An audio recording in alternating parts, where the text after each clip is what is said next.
The Continental Army's encampment at Whitemarsh was the final phase of the 1777 Philadelphia campaign during the American War for Independence.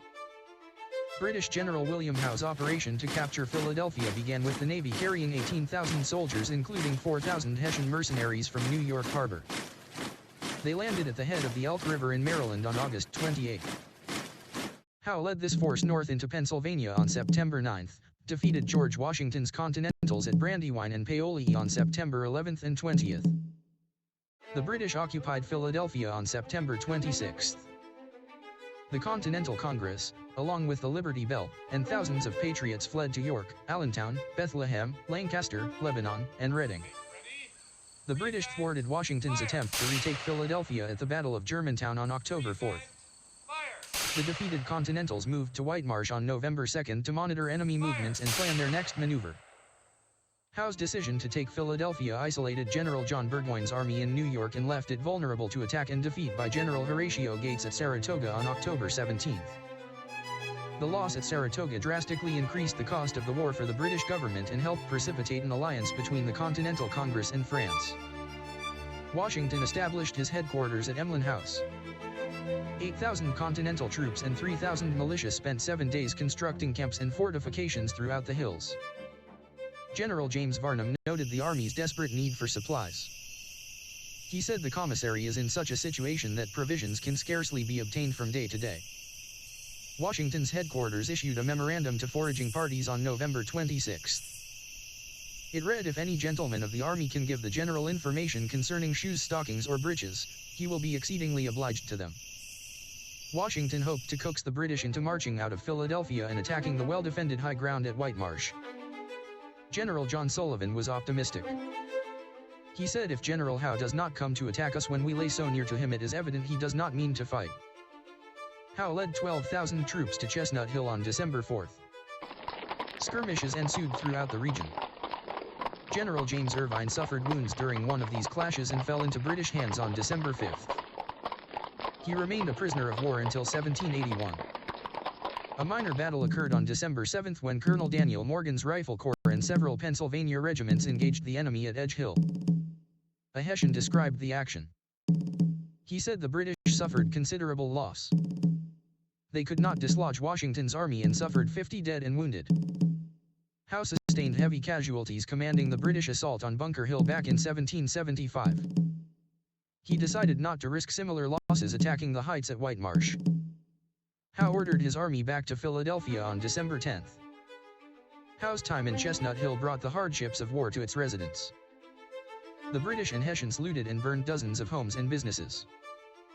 Continental General John Armstrong called these acts piteous sufferings of a well-minded populace, too many to enumerate and too tender to express. These atrocities drove many Philadelphians to support the fight for independence. The Continental Congress sent Representatives Robert Morris Jr. of Pennsylvania, Elbridge Gerry of Massachusetts, and Joseph Jones of Virginia to urge Washington to liberate Philadelphia.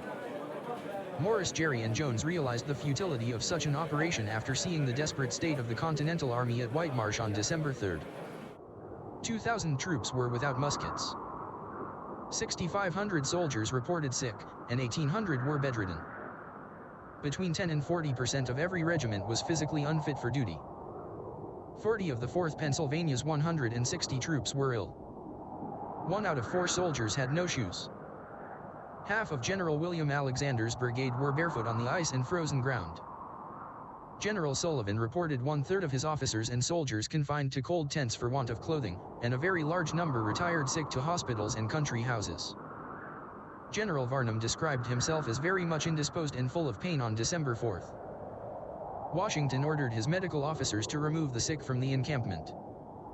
Surgeon General John Cochrane and his staff doctors George Draper and Jabez Campbell triaged 2,700 patients suffering from typhus, scabies, and frostbite to crowded hospitals. John Cochrane was a Pennsylvania physician who helped design the Continental Army's medical department before joining Washington's ranks in April 1777. He established his headquarters at Whitemarsh Estate, now known as Hope Lodge, on November 20. The mansion had a well in the back cellar, pump in the yard, and large barn with stabling for 12 horses. It stood in the middle of the encampment and was an ideal location for the Army's chief medical office.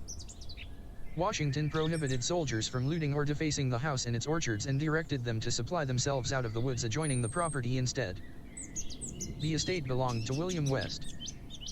He purchased the property from Joshua Morris in 1776 to escape the growing revolutionary tension in Philadelphia. The British captured West's nephew, Major William West, Jr., during the fighting around New York City in 1776. The recently paroled Major risked violating the terms of his release to provide the Continentals with information about House forces in Philadelphia. Deciding whether to retake Philadelphia or go into winter quarters weighed heavily on Washington during the Whitemarsh Encampment. He and his generals held several meetings and exchanged numerous letters debating the costs and benefits of both options. General Louis Duportail advocated for an offensive. He said it is much better to lose soldiers in combat than to lose them to disorders and desertions arising from misery in winter quarters. General Marquis de Lafayette warned that retiring would leave Philadelphia entirely open to the execution and cruelties of the enemy and give the British the opportunity to draw provisions. General Henry Knox argued against an attack. He said the impossibility of our keeping the field to besiege their defenses and being almost totally deficient of any warlike apparatus for so arduous an enterprise. General Nathanael Greene concurred. He said however desirable the destruction of General Howe's army may be, and however impatient the public may be, I cannot recommend the measure. Washington opted to go into winter quarters. He marched his army to Gulf Mills on December 11th and made camp at Valley Forge on the 19th. The Continentals' struggle against the elements, disease and hunger continued for 5 more months.